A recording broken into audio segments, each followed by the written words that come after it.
For example, I've been in a relationship for 8 months.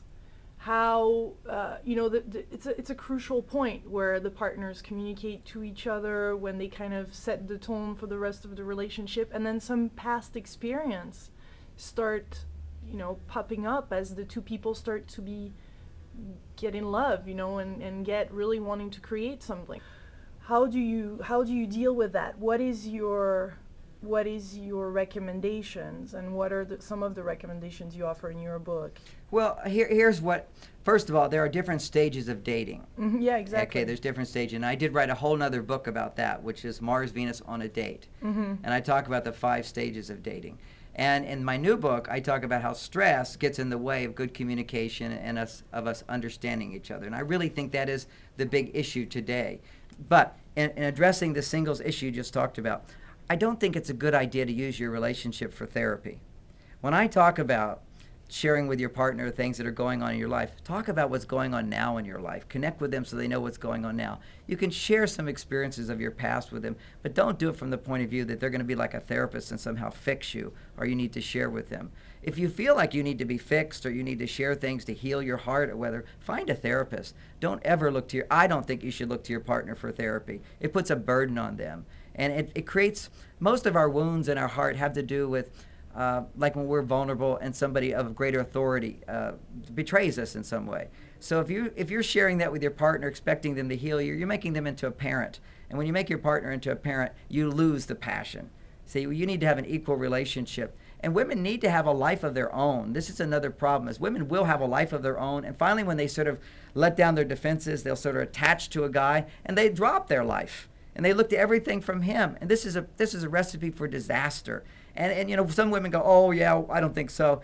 Every woman knows, and it starts with teenagers. When several girls will be friends with each other, and then one falls in love with a guy, she drops her friends right away. They don't see her for 6 months. Yep. Every woman knows that. Out of balance right That's away. Right. Goes right out of balance. And so the key here is women need to find that balance, to stay connected to their friends, stay connected to their work, to their children, to their friends, to their community, and their spiritual life.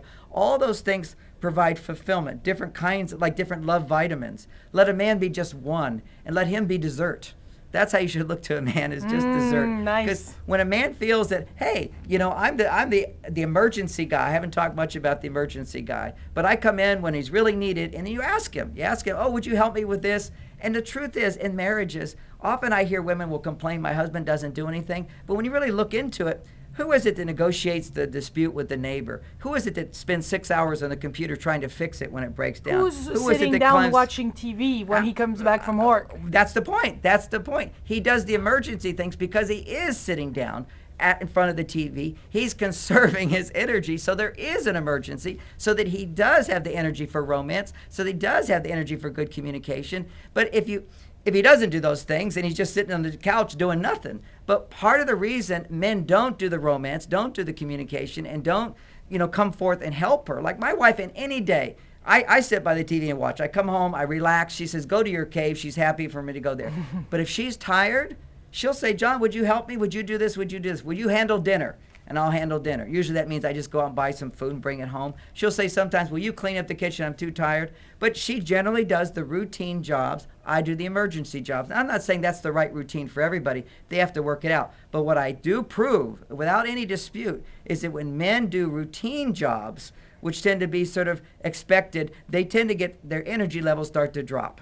When men have testosterone-producing jobs, have a little risk and danger, a beginning and end to them, they're acknowledged, they're out of the routine, they're a challenge, all these types of behaviors where there's a problem to fix, it creates testosterone, and that gives men energy, and it causes a man to bond in the relationship. There's nothing more wonderful. A light bulb goes out, my wife says, honey, would you change the light bulb? She can go change it, but she asks me to do it. So then I go get the ladder, I climb the ladder, I put it up. It's not about the light bulb. I could hire somebody to put in light bulbs. It's about she feels me responding to her, so she doesn't feel alone in life. That's the whole key. Women can live alone, women can be happy, women can do it all themselves, but they'll only be so happy if they have somebody in their life who's a backup for them, if they have somebody who knows what they're going through, who cares about them, who loves them. We forget all about love. We get into this whole, like, who's doing this, who's doing that. And somebody who's actually romantic with her, that's dessert. That's the extra. That's the bonus. And that's what women can have today. And women in the past never could have that.